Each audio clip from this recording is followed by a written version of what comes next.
Je vous salue encore, chers amis. Et ce matin, le Seigneur a encore une pensée pour nous, une pensée qui va transformer, révolutionner nos vies. Et le thème de ce matin n'est rien d'autre que ne couche pas avec ce qui est temporaire. Ne couche pas avec ce qui est temporaire. Pour ce, nous allons lire une portion des Écritures dans le livre de Juges, chapitre 6, à partir du verset 11, la Bible dit ceci. Puis vint l'ange de l'Éternel et il s'assit sous le térébinthe d'Ophra, qui appartenait à Joas de la famille d'Abiézer. Gédéon, son fils, battait du froment au pressoir pour le mettre à l'abri de Madian. L'ange de l'Éternel lui apparut et lui dit, l'Éternel est avec toi, vaillant héros. Gédéon lui dit, ah, mon Seigneur, si l'Éternel était avec nous, pourquoi toutes ces choses nous sont-elles arrivées? Et où sont tous ces prodiges que nos pères nous racontent quand ils disent, l'Éternel ne nous a-t-il pas fait monter hors d'Égypte? Maintenant, l'Éternel nous abandonne et il nous livre entre les mains de Madian. L'Éternel se tourna vers lui et dit, va avec cette force que tu as et délivre Israël de la main de Madian. N'est-ce pas moi qui t'envoie? Gédéon lui dit, ah, mon Seigneur, avec quoi délivrerai-je Israël? Voici ma famille est la plus pauvre en Manassé et je suis le plus petit dans la maison de mon père. L'Éternel lui dit, mais je serai avec toi et tu battras Madian comme un seul homme. Ne couche pas avec ce qui est temporaire. Chers amis, que fais-tu quand quelque chose ne fonctionne pas pendant longtemps dans ta vie, comme il est le cas de ce texte avec notre cher ami Gédéon, qui vivait une situation difficile. C'est pas parce qu'il n'était pas productif, c'est pas parce qu'il n'était pas travailleur, mais une situation les empêchait de jouir de leur propre productivité. Être productif n'est pas tout, mais jouir de sa productivité, c'est vraiment ce que Dieu veut. Ils étaient en train de labourer, de travailler dur, mais il y avait les Madianites, ces ennemis qui continuaient à venir les oppresser, qui venaient continuellement piller tout leur fruit de leur travail. Que fais-tu quand quelque chose ne fonctionne pas pendant longtemps? C'est peut-être un mariage. Oui, tu es embarqué, mais cela ne fonctionne pas. Tu peux pas te mentir à toi-même. Au-dedans de toi, tu souffres, tu dis, ça ne fonctionne pas. Mes enfants, ça ne fonctionne pas. Oui, je travaille, mais ça ne fonctionne pas. J'ai un corps, mais ma santé, ça ne fonctionne pas. Des bobos après bobos, ça ne marche pas. C'est peut-être un bilan silencieux que tu fais et que tu n'oses pas dire tout haut. Tu continues dans tes routines. Tu continues à fonctionner comme si les choses allaient. Tu te maquilles. Tu te fais belle. Tu es là dans ton beau costume, dans ta belle voiture. Mais ça ne va pas à l'intérieur. Ça ne va pas. Tu le camoufles d'une manière ou d'une autre. Mais ça ne marche pas. Et laisse-moi te dire, de la part du Seigneur, la bonne nouvelle, c'est que cette situation est temporaire. Pourquoi je dis temporaire? Pourquoi j'annonce cela? Simplement parce que ce n'est pas ta destination finale. C'est pas la destination finale de ta vie. Ce n'était pas la destination finale de la vie de Gédéon. Dieu avait un but pour le peuple d'Israël. Dieu avait un but pour la famille de Gédéon. La finalité n'était pas cette situation précaire. N'était pas cette situation précaire. Bien aimé, l'autre raison, c'est qu'il y a un meilleur. Tant aussi longtemps que Dieu a un meilleur pour toi, ce que tu vis est temporaire. Je dis ce que tu vis est temporaire. Tant aussi longtemps qu'il y a un meilleur, tant aussi longtemps que Dieu a mieux pour toi, ce que tu vis est temporaire. La douleur que tu vis est temporaire. Il est temps maintenant que tu ouvres ta bouche, que tu puisses la redéfinir en disant ceci est temporaire. Je vis quelque chose d'atroce et de douloureux, mais ceci est temporaire. La Bible ne dit-elle pas que ceci aussi passera. Ceci aussi passera. Pourquoi? Parce que c'est temporaire. Seule la parole de l'Éternel éternel demeurera. L'éternité en éternité, mais toute autre chose est temporaire. Cette douleur est temporaire. Cette maladie est temporaire. La précarité dans laquelle tu es, dans tes finances, dans la vie de tes enfants est temporaire. Dans ton foyer, ceci est temporaire. Cet échec est temporaire au nom de Jésus. L'autre raison pour laquelle c'est temporaire, c'est parce que c'est une étape et ce n'est pas ta destination finale. Mais il y a un indice qui nous montre encore que c'est temporaire. C'est parce que quand quelque chose ne fonctionne pas dans nos vies ou qui est détruit, Dieu ne permettra pas que tout soit détruit au même moment. Jamais, jamais. Il te permettra toujours d'avoir quelque chose qui fonctionne encore. Et cela est un indice que ce que tu vis est temporaire parce que tout n'est pas mort, tout n'est pas détruit. Tu peux me dire, mais non, c'est faux, rien ne marche dans ma vie. Arrête, c'est un mensonge de l'ennemi, ne le dis pas. C'est vrai qu'il y a des choses qui marchent pas, mais regarde très bien, il y a quelque chose qui fonctionne encore. Et cela est un indice que ce que tu vis en général est temporaire. Tout n'est pas détruit.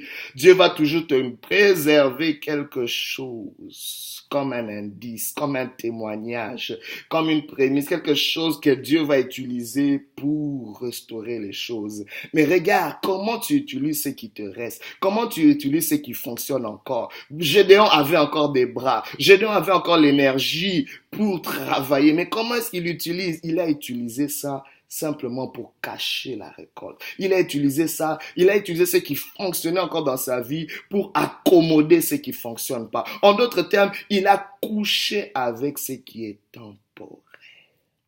Dieu te dit ce matin, ne couche pas avec ce qui est temporaire. Ne va pas commencer à faire un lit parce que cela ne marche pas.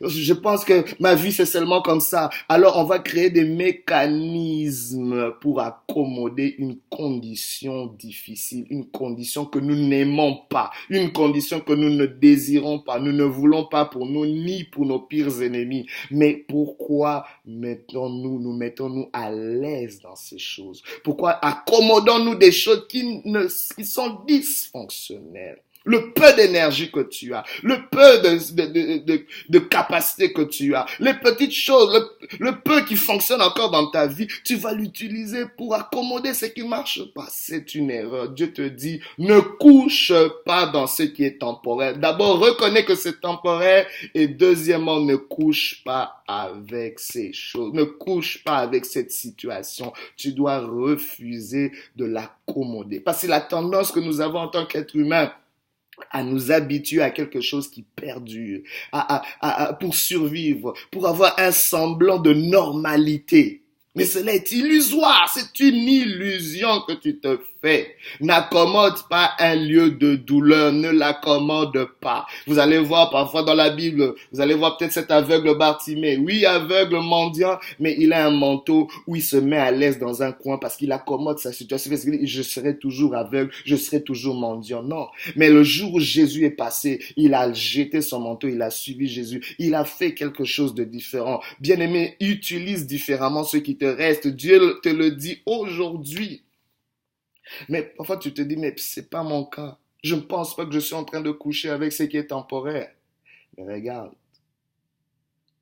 il y a certains indices qui le mentionnent. Quand vous relisez le texte avec Gédéon, on le voit déjà dans son langage. Et le langage de quelqu'un reflète la mentalité de la personne, comment la personne voit les choses.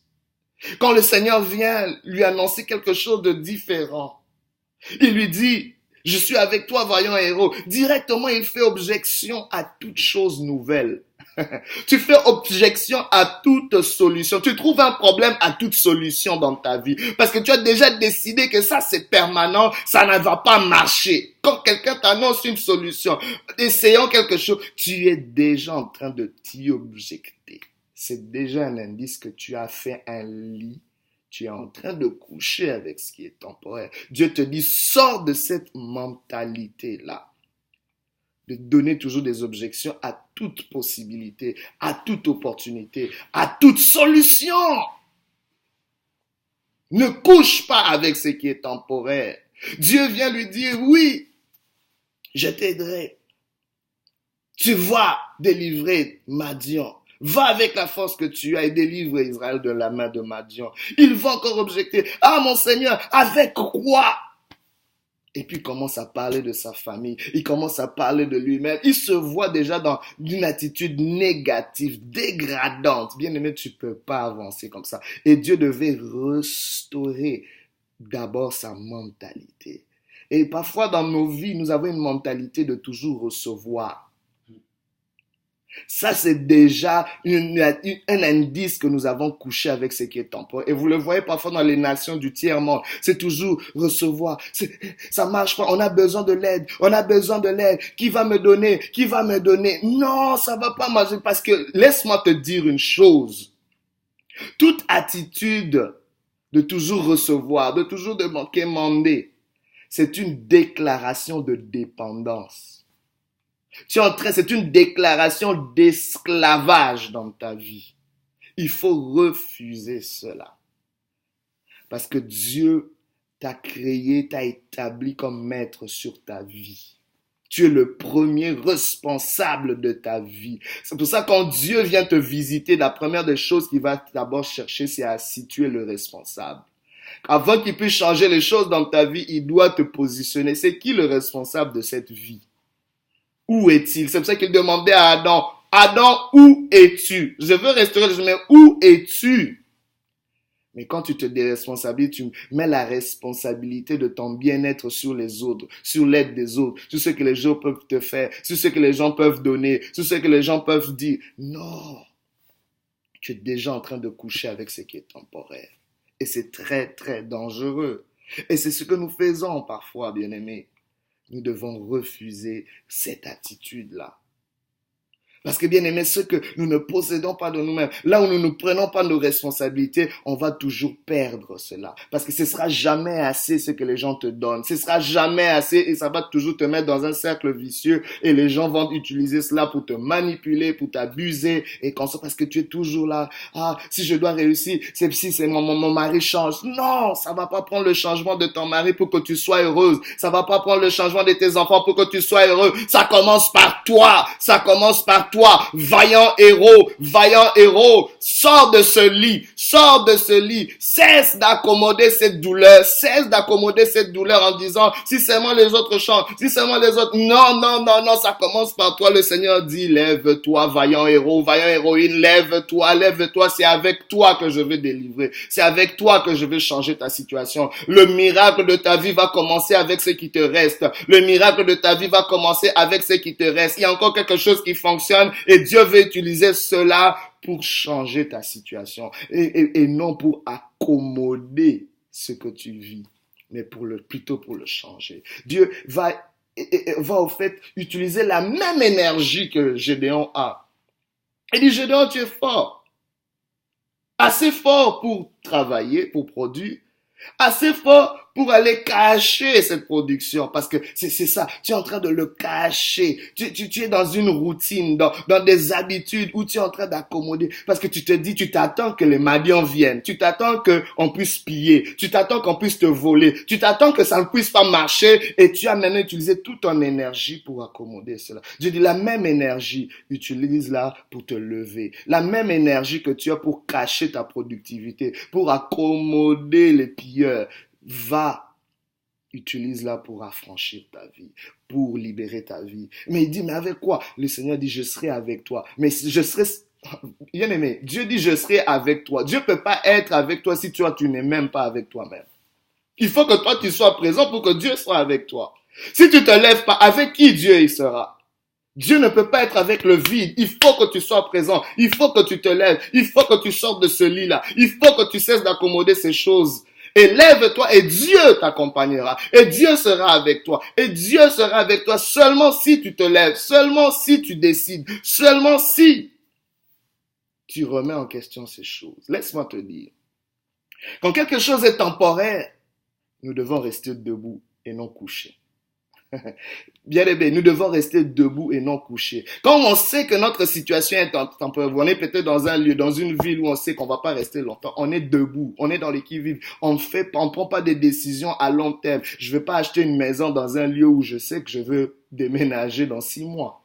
C'est absurde. Je ne vais pas commencer à prendre des décisions, à prendre des engagements à vie ou à long terme pendant que je sais que cet endroit, je n'y suis pas pour longtemps. Je reste debout parce que je suis passager, je suis pèlerin, je suis voyageur, je suis de passage. Tu dois te dire aujourd'hui, dans cette douleur, dans cette situation, je suis de passage, je ne peux pas coucher là-dessus, je ne peux pas m'aliter. Bien aimé, quand est-ce que les gens couchent? C'est pas quand ils n'essayent plus d'oser, ils ne réfléchissent plus. Il n'essaye plus de s'en sortir. Il ne fait plus aucun effort pour que les choses changent. Il dit, j'ai tellement essayé, ça ne marchera pas, il ne changera pas, cette situation ne changera pas, je serai toujours dans le rouge, je ne serai jamais prospère, ma santé, ça va rester comme ça, mon statut, ça va rester comme ça. Non. Lève-toi, sois debout, mais ne sois pas couché. C'est pour ça que Dieu a dit à Gédéon, lève-toi, parce qu'il était couché. Il était couché. Lève-toi. Et la première des choses que Dieu te demande, c'est de te prendre en charge. C'est-à-dire, reprends ta responsabilité. Parce que Dieu ne peut agir que là où tu es responsable, là où tu es présent, là où tu te prends en charge, bien-aimé. C'est ce qui va t'affranchir de toute dépendance. C'est ce qui va t'affranchir, bien-aimé, parce que Dieu t'a créé dans cette autonomie. Dieu t'a créé pour être responsable de ta vie, afin que lui, le premier responsable, puisse susciter un changement dans ta vie. Mais l'autre chose qu'il dit à Gédéon, il encourage à briser ses routines, à briser ses habitudes, toutes les habitudes accommodantes, toutes les habitudes qui ont accommodé, c'est-à-dire les habitudes qu'il avait. À telle heure, je dois cacher ma productivité. À telle heure, je dois faire ceci, je dois faire cela, parce que ça va pas marcher. Dieu dit, brise cette routine. Aujourd'hui, Dieu est en train de t'encourager. Fais quelque chose que tu n'as jamais fait avant. Fais quelque chose de différent. Brise cette routine, brise cette habitude. L'habitude que tu as de demander tout le temps, l'habitude que tu as toujours d'attendre ton salut des autres. Aujourd'hui, brise-la, tu dis, je me lèverai, je suis responsable de ma vie, j'avancerai, je sortirai de cet état, car Dieu est avec moi. Dieu attend que je sois présent, Dieu attend que je me lève, Dieu attend que je m'engage, Dieu attend que j'essaie encore, Dieu attend que je fasse quelque chose de différent. Oui, sur ta parole, je jetterai le filet. Ça n'a pas marché hier, mais aujourd'hui est un jour différent. Aujourd'hui est un jour nouveau, et je refuse de rester dans ce qui est temporaire. Je prends la décision de reconnaître que ce que je vis est temporaire, car Dieu a de meilleurs pâturages pour moi. N'est-il pas celui qui est mon berger? Il a promis de me conduire dans de verts pâturages. Il me dirige près des eaux paisibles. L'Éternel est mon berger. Je crois qu'il y a quelque chose pour moi. Je prie maintenant que le berger de nation, que le berger d'Israël soit celui qui te conduise vers de verts pâturages, soit celui maintenant qui t'amène vers ta situation permanente, qui te sort de cette situation temporaire, qui te sort de ce lit que tu as fait pour accommoder cette situation. Dans le nom de Jésus, que l'Éternel te fortifie, que l'Éternel te visite, que l'Éternel te bénisse. Au nom de Jésus-Christ. Alléluia. Sois béni.